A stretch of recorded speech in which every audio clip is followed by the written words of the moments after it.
Donc là, on a vu les différents modèles, donc du modèle de Milton. On a vu les mêmes modèles, les mêmes schémas de langage, les schémas linguistiques qu'on avait vus dans le métamodèle. Maintenant, on va continuer à voir d'autres schémas. Et évidemment, là, vous allez vous en servir de tout ça. Là, je vous le montre, mais vous allez vous en servir. Donc, ici, la terminaison en question, qu'en anglais on appelle question tag. Mais en français, tout dépendant si vous avez fait. Les Français ont beaucoup utilisé des termes anglophones, donc vous pouvez entendre ce terme-là aussi. Donc, vous avez apparemment de plus en plus de facilité à utiliser la PNL, n'est-ce pas? Ça, c'est l'induction poignée à peu près. Ouais. Là, celle-là est évidente, en tout cas. Là. Ça dépend. Des fois, ça dépend comment c'est placé dans une conversation. C'est comme, hey, apparemment, de plus en plus de facilité à faire ça, non? Ah, Puis l'autre, ouais, je pense. Hein. OK. Ou encore, les commandes intégrées. Il est fort possible que vous allez vous sentir de plus en plus énergisé tout au long de la journée. Ou, quand les gens se décident, David, il est impressionnant d'observer le changement.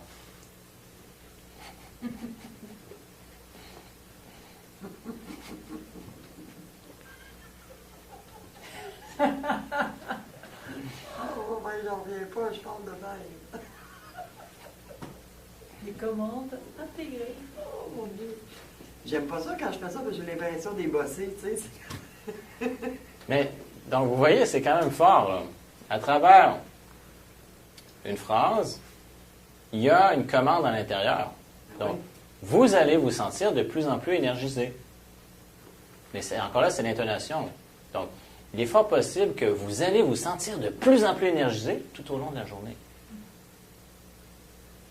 Ou, quand les gens se décident, David, il est impressionnant d'observer les changements. Puis on peut en mettre plein comme ça. On va y revenir. Cacher une commande dans une question. Peux-tu t'imaginer comment tu pourrais changer maintenant?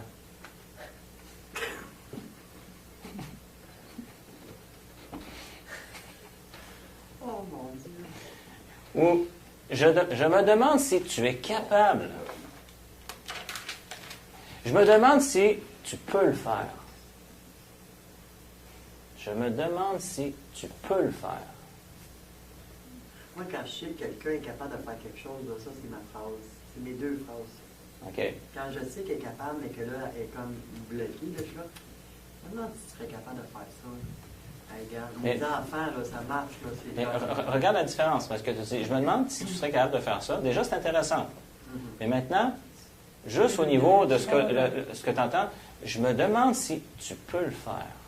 Mhm. Parce qu'à la fin, je me demande si tu peux le faire.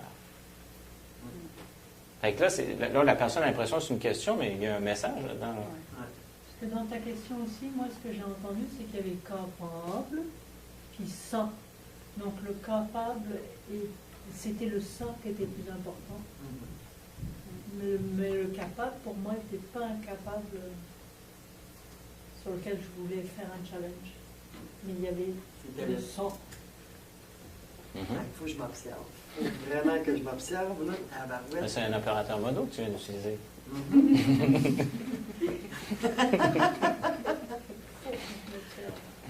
Ouais. Oh. Est-ce que tu as le goût? Désires-tu t'observer? Ouais. OK. Oui, parce que là, je vais être capable de dire ah, c'est pour ça que ça marche. OK. C'est pour ça que dans les conférences, il y en a qui sont intéressants, puis il y en a qui ne sont pas. Parce qu'il y a des choses, tu veux, qui passent dans ta conférence, puis il faut que tu dises de notre intonation que toujours Absolument. parce que là, ça passe pas. Là. Ça a passé comme le reste. Là. Et encore là, ça peut être drôle. Fait que oui, généralement, plus c'est ponctué, plus c'est intéressant. Mais il arrive des moments où, on va le voir aussi, quelque chose qui est plus monotone s'adresse à l'inconscient. Ouais. Vous allez voir, il y a d'autres exemples. Encore là, c'est d'avoir toute une palette selon ce qu'on recherche. Mais c'est-tu ce que je réalise? Tu sais, moi, j'avais peur au début, là, tu sais, je me disais, moi, ça me chicote parce que je veux pas manipuler, là. Ça va me faire, mais je vais m'observer, là. Là, je vais être capable de savoir si je manipule pas, là. C'est comme si ça me donnait, ouais. Parce que là, tu sais, quand je demande ça, c'est parce que je veux que la personne, là, je réalise que quand je fais ça, je veux que la personne, je sais que la personne est capable de le faire, je sais que la personne est capable d'aller plus loin, mais là, elle est comme bloquée, là. Fait qu'en faisant ça, je l'aide à passer à l'autre. Je ne la manipule pas, dans le fond. Ça va me permettre de voir la différence entre les deux. Est-ce que j'aide ou est-ce que je manipule?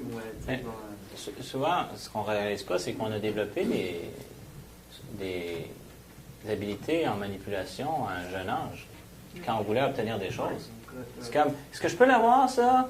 Puis non, mais les voisins, eux autres, ils l'ont, tu sais, puis fait que là, on avait développé, fait qu'on ne savait pas quelle technique on utilisait, mais on avait mis en branle tout un mécanisme, puis un processus pour arriver à obtenir ce qu'on voulait.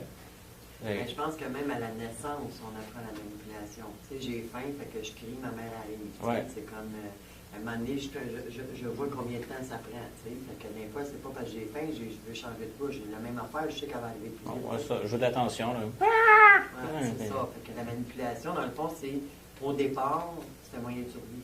Oui.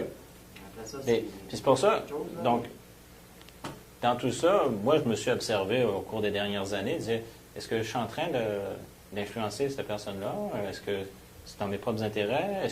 Qu'est-ce que j'utilise dans mon langage, dans ma manière de faire? Donc, oui, on s'observe soi-même. Est-ce que je suis écologique? Parce que est-ce qu'on peut manipuler inconsciemment?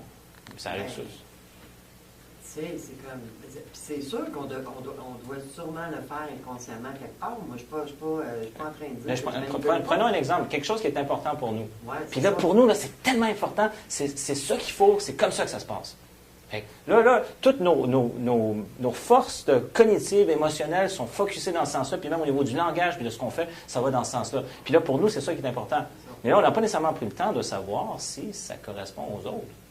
Fait que là, on est focusé là-dessus, puis là, on va expliquer notre point, puis tu vas voir, puis ça permet de faire ça, puis l'autre personne, OK. Mais est-ce qu'on a pris le temps de réfléchir, donc de prendre du recul, d'observer par rapport à l'ensemble, au système? Est-ce que c'est écologique? Parce que là, on est juste dans moi, mes intérêts. Donc, je suis en train de défendre mes intérêts, mais est-ce que ça, par rapport aux autres, qu'est-ce que ça donne?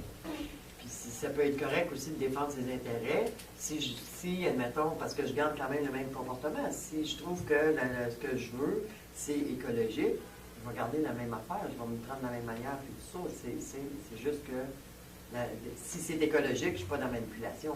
Non. Dès qu'on a notre intention, parce que les gens peuvent encore là, c'est intéressant, hein?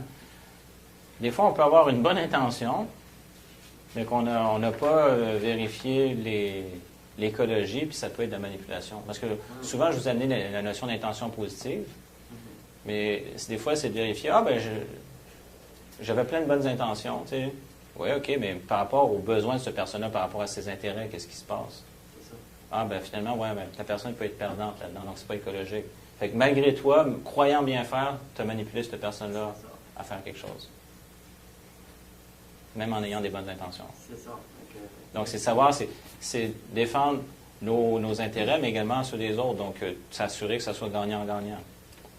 Donc, par exemple, en coaching, je dirais jamais à une personne, sais-tu qu'est-ce que tu devrais faire? À mon avis, là, dans mon livre, à moi, ça marche de même. Puis, voyons, jamais. C'est comme, bon, la personne, c'est quoi qui se passe? OK. Là, qu'est-ce que je devrais faire? Je ne réponds pas à ça. Là, on explore. Là, la personne reconnecte avec elle-même. Tout à fait. C'est ça que je pense qu'il serait important que je fasse. OK.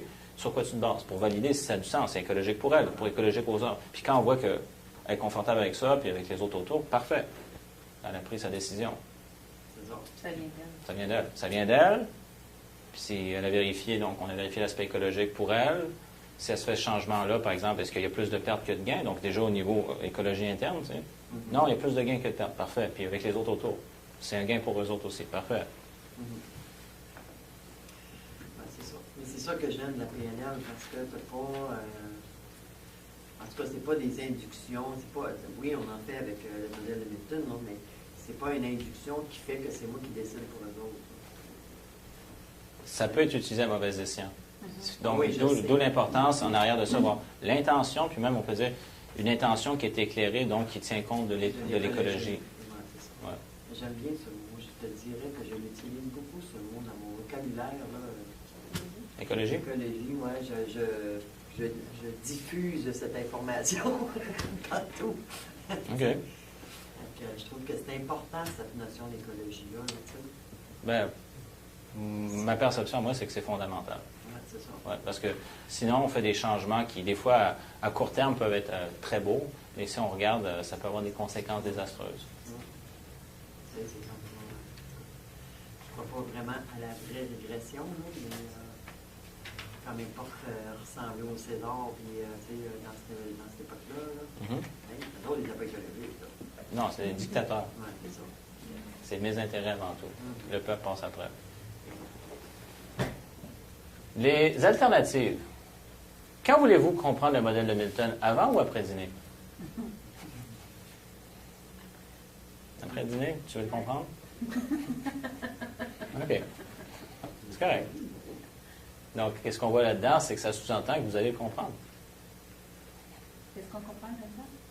Que vous allez comprendre le modèle de Milton. Non, oui. Que ce soit avant ou après. Donc, on donne une alternative. Fait que, C'est ce choix. c'est que- Mais donc, tu n'as pas le choix vraiment de l'apprendre. Tu as Mais le non, choix mais- du temps que tu vas l'apprendre. Oui, mais tu vas l'apprendre, c'est pas négatif non plus. Non, c'est ça. Là. non, mais c'est comme un enfant. C'est quoi, tu vas-tu faire ça avant ou après souper? Tu sais? T'es sûr que tu vas le faire. Il va le faire. Mais ça c'est drôle, hein, parce que... Et les enfants la comprennent, ça, à un moment donné. Ouais. Moi, j'ai mon petit-fils, là. Lui, il fait de la dysphasie. Fait que le meilleur truc avec lui, là, c'est d'y donner des choix, tu sais. Ouais. Mais là, à un moment donné, il me regarde, puis là, je donne le choix d'aller serrer son linge. Il faut qu'il aille serrer son linge. Puis là, je donne une affaire comme ça. Là, tu sais, là, c'est bon, avant ou après la collation, tu sais. Ouais. Là, il me regarde, mais il dit, c'est parce que t'as pas compris, mamie, là, je veux pas y aller. C'est bon. Faut qu'il donne deux choix qu'il veut pas. Il faut qu'il en choisisse un des Je deux. trouvais ça tellement brillant, là, tu sais, là, c'était comme... Tu sais, là, il est très intelligent. La dysphasie, c'est pas un manque d'intelligence. C'est quoi la dysphasie, Joanne? C'est au niveau de la mémoire. J'expliquerai ça peut-être tantôt pour parler les choses, là, mais je te dis, lui, là, il m'en apprend des affaires sur le fonctionnement du cerveau. Donc, évidemment, ça, quand on utilise différents schémas comme ça, on s'assure de placer ça aux bons endroits. Donc, si c'est trop gros, la personne te voit venir avec tes grosses bottines, c'est comme, arrête. Là, donc, tout se fait dans l'art de la subtilité. Maintenant, question induisant une évidence, une vérité ou une réalité. Réalises-tu que telle chose, tu sais? Ou est-ce que tu sais telle chose? Sais-tu que tu es en train de changer, là? C'est impressionnant. Hein? On ne te reconnaît plus. Réalises-tu ça? Es-tu conscient à quel point, justement, tu te libères de plein de choses puis que tu accèdes de plus en plus à tes ressources? Tu sais? Ou te rends-tu compte à quel point, justement, tu es en train d'accéder à la meilleure version de toi-même? Continue, j'aime ça.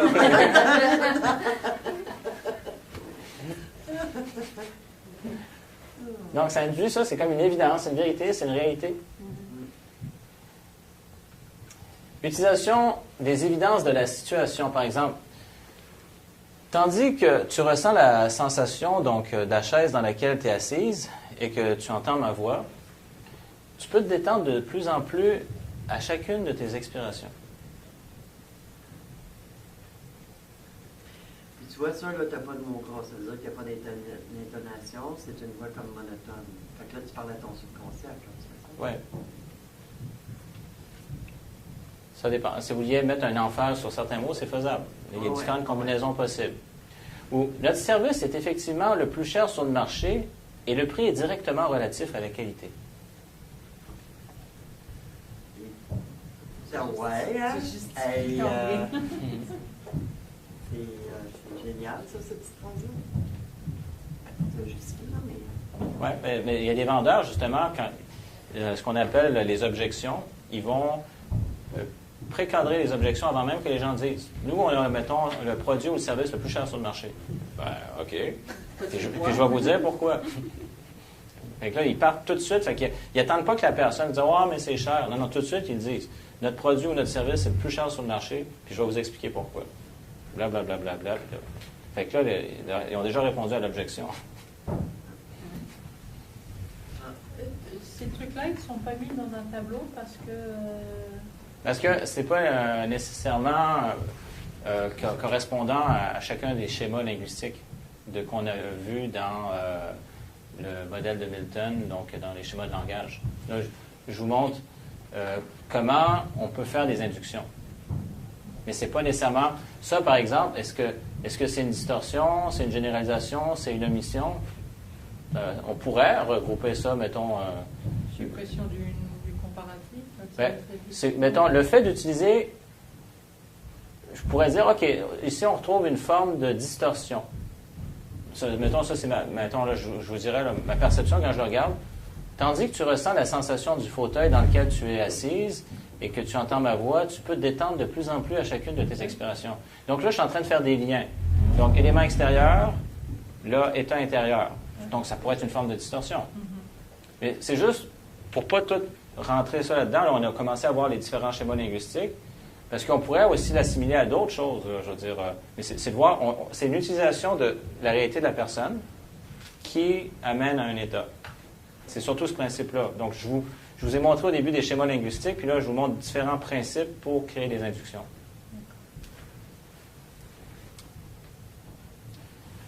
Donc, la notion de citation. Anthony Robbins dit que notre état détermine nos résultats. Ben, lui, il dit « state is everything », mais quand il mentionne, c'est « notre état détermine nos résultats ». Si on pense au modèle de communication, donc l'information rentre, les représentations internes, il y a des états. Les états, on voit que ça a un lien direct sur le comportement et les résultats. Donc, notre état a un effet direct. Si on est dans un état de peur, de doute, on a les résultats qui vont avec. Si on a un état de confiance, de calme, on a les résultats qui vont avec.